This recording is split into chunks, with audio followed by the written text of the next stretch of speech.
followed by a time of worship, and then we'll get back together and talk about what all of this means to us in our lives today, our daily lives. I am, and you are, inwardly fashioned for faith. We're inwardly fashioned for faith. Fear is not my native land. In fact, I'm made not that I worry and that have anxiety. In fact, that's sand in the machinery of our lives. Worry and anxiety, sand in the machinery of life. Faith is the oil. I live better by faith and confidence than by fear, doubt, and anxiety. In anxiety and worry, my being is gasping for breath. You ever feel gasping for breath in anxiety? You ever been there? I breathe freely when I'm confident in faith. It's a true story. Johns Hopkins University doctor says, we do not know why it is that worriers die sooner than non-worriers. But that is a fact. But I think I know. We are inwardly constructed in nerve and tissue, brain, cell, and soul for faith, and not for fear. For faith. God made us that way. To live and to worry is to live against the reality of who we're called to be. We need to understand as believers, my friends. We need to realize that to live in constant fear of what might happen and to make decisions because we're afraid of what might happen cuts against the grain of who we are as believers. It cuts against the grain of faith. So our goal today is to realize that God is in control. Did you know that? God is sovereign. He's in control. So our goal today is to walk out of this place realizing that God is sovereign and that we need to trust His plan no matter what. To better understand this truth, if you'll turn with me to the book of Genesis, as we continue our series in the book of Genesis, we'll be today in chapter 20 of the book of Genesis. And I'll read beginning in verse 1 of Genesis chapter 20. It says, from there, Abraham journeyed toward the territory of the Negev and lived between Kadesh and Shur, and he sojourned in Gerar. And Abraham said of Sarah, his wife, she is my sister. And Abimelech, king of Gerar, sent and took Sarah. But God came to Abimelech in a dream by night and said to him, behold, you are a dead man because of the woman whom you have taken, for she is a man's wife. Now Abimelech had not approached her. So he said, Lord, will you kill an innocent people? Did he not himself say to me, she is my sister? And she herself said, he is my brother. In the integrity of my heart and in the innocence of my hands, I have done this. And then God said to him in the dream, yes, I know that you have done this in the integrity of your heart. And it was I who kept you from sinning against me. Therefore, I did not let you touch her. Now then, return to the man's wife, for he is a prophet, so that he will pray for you and you shall live. But if you do not return her, know that you shall surely die, you and all who are yours. So Abimelech rose early in the morning and called his servants and told them all these things. And the men were very much afraid. Then Abimelech called Abraham and said to him, what have you done to us? And how have I sinned against you, that you have brought on me and my kingdom a great sin? You have done to me things that ought not to be done. And Abimelech said to Abraham, what did you see that you did this thing? Abraham said, I did it because I thought, there is no fear of God at all in this place, and they will kill me because of my wife. Besides, she is indeed my sister, the daughter of my father, though not the daughter of my mother, and she became my wife. And when God caused me to wander from my father's house, I said to her, this is the kindness that you must do to me at every place which we come. Say of me, he is my brother. Then Abimelech took sheep and oxen, male servants, female servants, and gave them to Abraham, and returned Sarah his wife to him. And Abimelech said, behold, my land is before you. Dwell where it pleases you.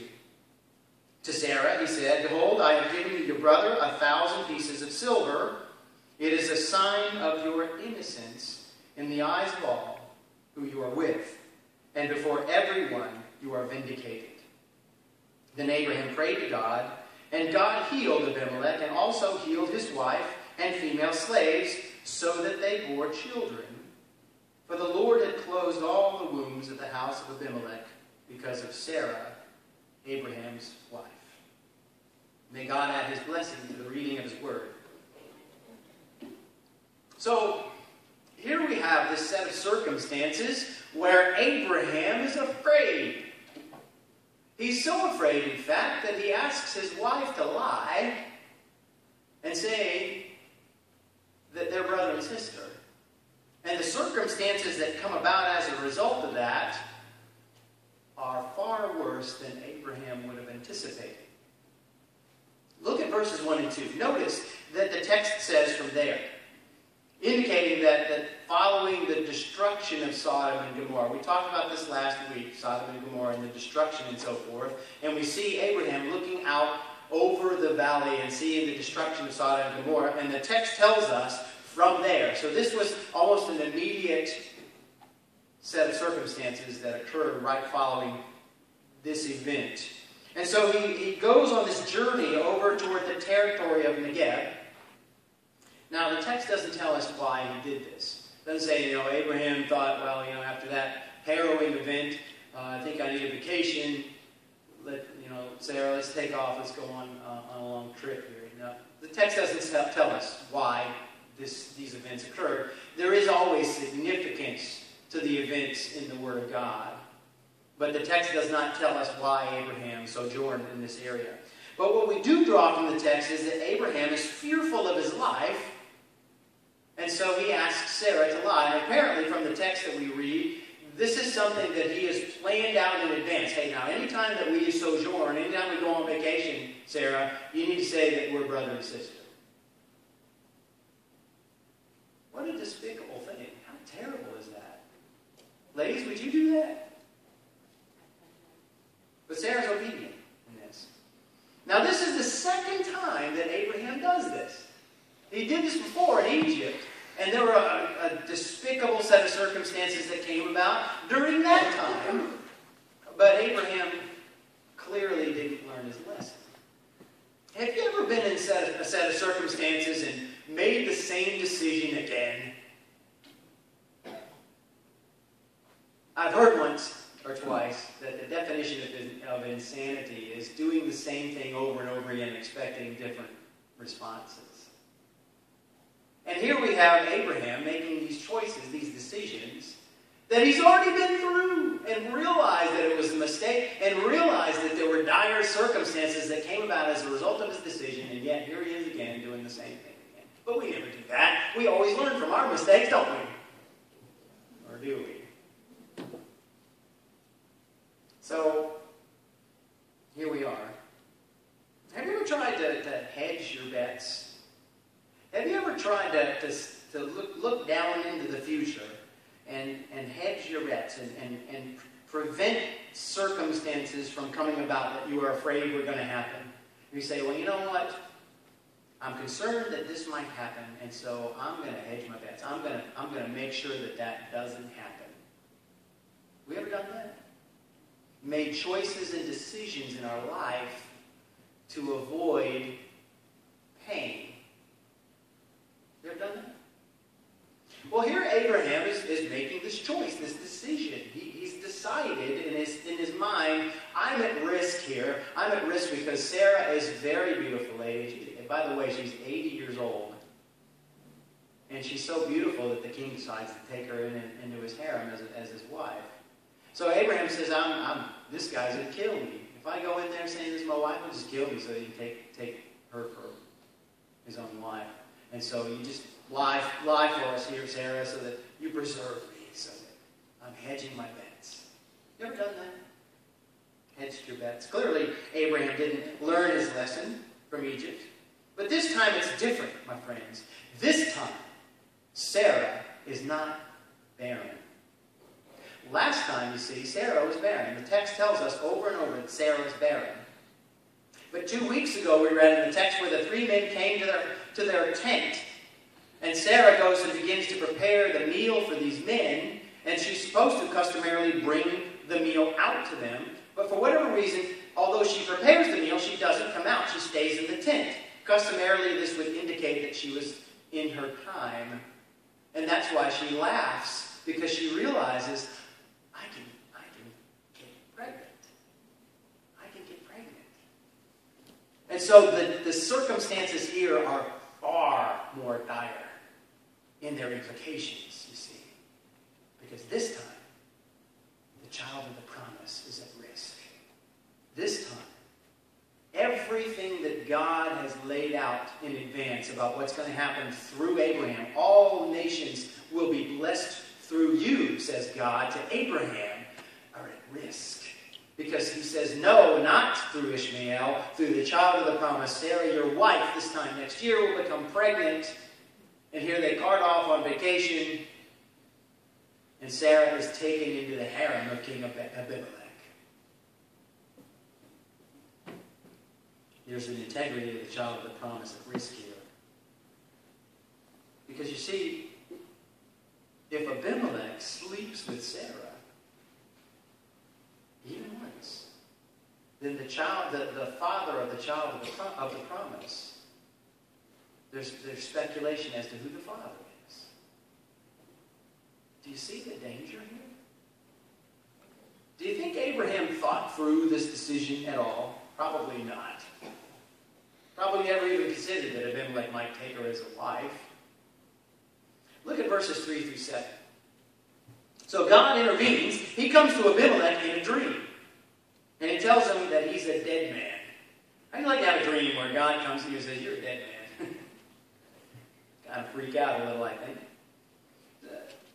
What would you do if you're in the middle of your dream state and you experience the Lord God coming to you and saying, for what you're doing, you're a dead man? I don't know, I might wake up and say, oh boy, that was a bad pizza that I had last night. But Abimelech doesn't react that way, does he? I mean, this situation that's occurring here is clearly outside of God's plan, isn't it? I mean, God comes to Abraham, he says, the child of the promise is going to come through you and through Sarah. And he re-enables Sarah to have children. Although Sarah's been barren her entire life, she's never had a child. But he says, this time next year, you're going to have a child.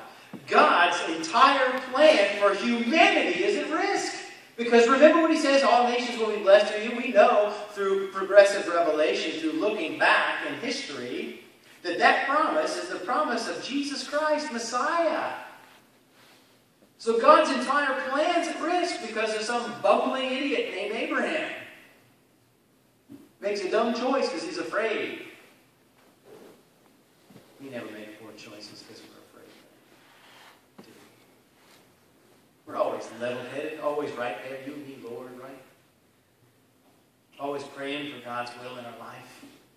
Which we really mean is, Lord, don't let anything happen to me that might cause me pain or suffering. Isn't that what we really mean? But here, God's entire plan's at risk. It's clearly outside of the plan of God. Because God says, Abraham's the father, Sarah's the mother. And here we have a situation where Abimelech's taken her into his harem. The promise is to Abraham, it's not to Abimelech. So, think about this for a second. Can Abraham blow God's plan? done. The circumstances of life in this situation that we're reading about in our text today clearly look like God's plan is going to get blown. Doesn't it? Looks that way. But look at verse 6. Flip over to our text and look at verse 6. Look at what it says.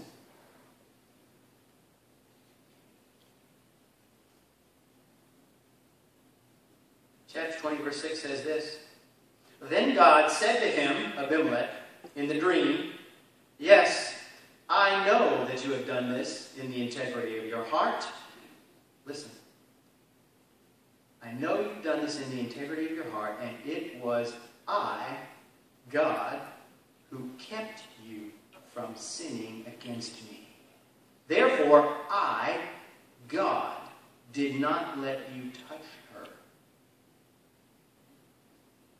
My friends, this is a core, essential understanding of the sovereignty of God. We need to get this. We need to get this, my friends. You and I cannot make decisions that will blow God's plan. Did Abraham make choices and decisions, real choices, real decisions? Yes, he did. However, in the sovereignty of God, God stepped in and prevented from happening what could have happened to blow his plan. God's sovereignty will prevail over humanity, my friends. God is in control of the outcome of the circumstances of life. We see time and time again, as we go through the text, in the Old Testament and the New Testament, we see God's playing out of his plan, coming and unfolding more progressively as we read further. And we'll see time and time again where God has interceded, stepped in, and brought about the circumstances according to his plan, despite you and I. Now, some folks don't take comfort in that, but I want to encourage you to take a great amount of comfort in the fact that there is nothing that you and I can do to blow God's plan. There's nothing that you and I can do that will impact the outcome of what God has ordained to occur. And there's great comfort in that. Because you see, if humanity is in control of everything that happens here on earth, we can mess things up pretty bad. Some people think, well, that was never God's plan for Adam and Eve to bite the fruit. That was never God's plan for humanity to fall. God's plan was for everything to turn out all rosy. Did you know that every single thing that occurs throughout the history of humanity is all part of God's perfect plan? Now, I don't understand why that is. I don't understand why there's pain and suffering today. I don't understand why God has to allow all of this to occur and to play out in his perfect plan, but I have to trust that this is exactly what needs to happen for the perfection of eternity to occur. For you and I to live in harmony, in perfect harmony with God for all eternity. What is happening right here and right now in this room, outside of this room, what's happened from history past and what will happen in history future, every minute detail has to play out exactly according to God's perfect sovereign plan to bring about his perfect glory in eternity future. And here we have another case where Abraham, human Abraham, has made a choice, made a decision that could quite possibly have blown God's plan. God intervenes to make sure that it doesn't happen. And look what happens next. Look what happens next. Let's look at this entire situation for a second. Abraham's scared, so he asks Sarah to lie for him, so he'll be treated favorably by Abimelech.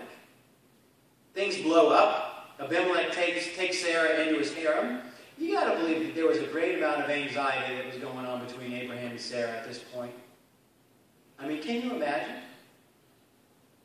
Sarah's over there in the harem. Abraham doesn't know what's going on. Sarah doesn't know what's going to happen to her next.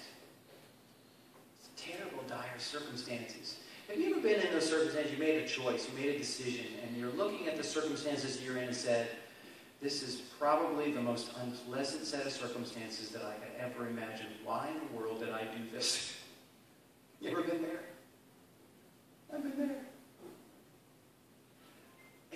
was all there is, then we worry moment to moment about the decisions or choices we're going to make, don't we? Oh, God, keep me in your will so I don't get any pain. Please keep me in your will so I don't do anything stupid. If that's the way things work. But it isn't. It isn't. Look at what happens here. Look at what happens here. Have you ever prayed about a crossroads? Maybe you're at a crossroads in your life right now. Maybe you're praying about that set of circumstances, and we're praying, keep me in your will, God. Like we could ever be out of his will. Like we could ever be out of his will. Keep me in your will. What we really mean is, don't let me make a choice or a decision that will cause me to suffer. Don't let me make a choice that will cause me pain. Give me the right choice, the right decision, because you're smart, God. You know stuff, and I don't. Give me the right choice so that everything turns out the best for me. Isn't that what we really mean? A lot of times when we say, keep me in your will. Right? Look at verses 8 through 13 as we continue to wrap up our text. Well, just like Abraham had a choice when he decided to ask his wife to pretend to be his sister, Abimelech has a choice here. See, when we start talking around the sovereignty of God, immediately people jump all over that, well, either God's sovereign or man has free will.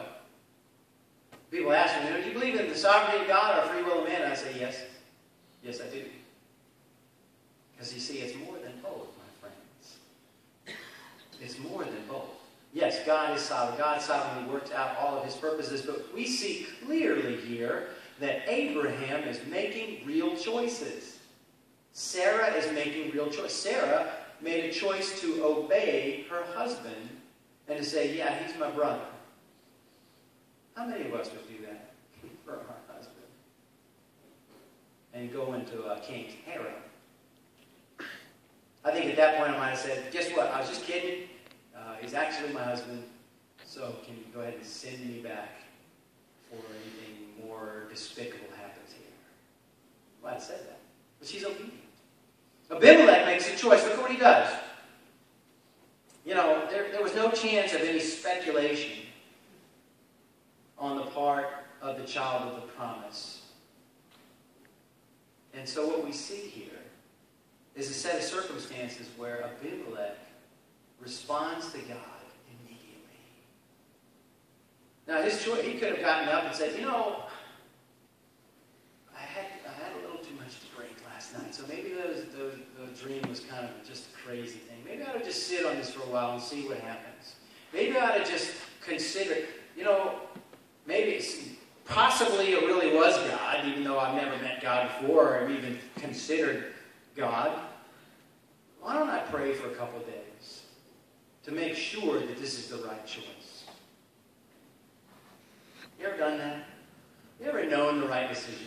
You ever known, yeah, this is what I need to do, but then you said, let me just pray about that. But Abimelech, the text tells us that he rose early in the morning, and he ran and he told his servants exactly what happened, and his servants were afraid. The reality of God Almighty stepping in, intervening, and saying, you're a dead man because of what you've done, strikes him to the core, and immediately Abimelech chooses to be obedient. Instant obedience. You know what delayed obedience is? Disobedience. Delayed obedience is disobedience. Isn't that the way we should respond to God? I mean, don't we read here that, I don't see in the text anywhere where it says, and Abimelech, since he tossed and turned all night and decided to sleep in, think it over a little while, consult with his wise men, and make a decision. No. He rose immediately, told them the facts, told all his servants the facts, and he acted right away. I mean, when you think about it, there's really no such thing as a future decision, is there? Think about it. There's only a present decision that impacts future events. A present decision that impacts future events. Procrastinators wait for just the right moment to decide. If you wait for the perfect moment, you become a security seeker. Or any of us security seekers? I just want to be secure, and have a nice retirement. Everything taken care of. But procrastinators wait for just the right moment. What happens is, we are just going through the motions and we just get into this deeper rut of who we are. If I wait for every objection to be overcome, I will accomplish nothing. Think about that for a second. If I wait for every single objection, every single problem to be overcome before I act, I'm not going to accomplish a thing. Right? I like changing this word motivation just slightly to reflect a personal commitment to take charge of today and make it the best day that I can. Motive plus action is motive action. So instead of motivation, let's think about motive action. Consider that. Everybody's looking for new ways to get motivated. Companies and corporations pay a lot of money to consultants to figure out how to motivate their people, and you got these motivational speakers that are out there just firing people up to get them off their chair and get them going, right? A motivated person thinks, I'm going to try it. I'm going to do it. I'm going to make it happen. But motivation must turn into motive action, or nothing's going to happen. We can sit around and talk about what sounds great for a long time until we get up off our chairs and go and do. We're just kind of procrastinating. We have this family motto. And our family motto, and I get my whole family to chant it, but they'd be embarrassed. Do it now.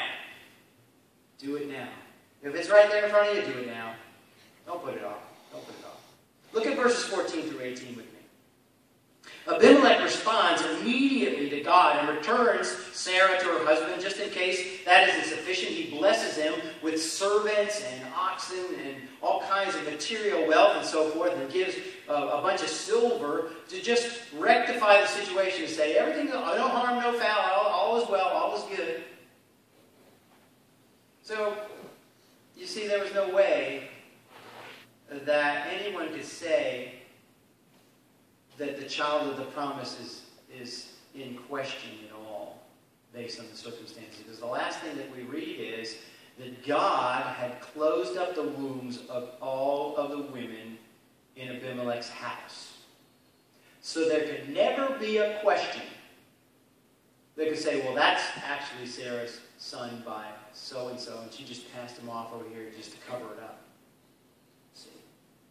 God made it so that there was no question about it. There was no child born in that house. But Abimelech rectifies the situation. And so, God, in His infinite mercy, in His infinite benevolence, takes a situation where Abraham makes a poor choice, does things that could jeopardize God's plan, and He flips it around and turns it into a blessing for Abraham.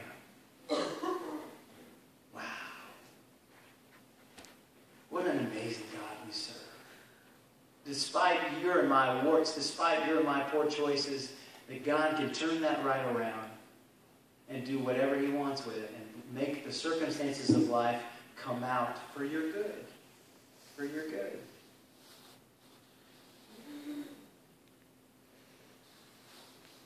We serve an amazing God, my friends. But we're going to take a few minutes right now, and I'm going to pass out some questions.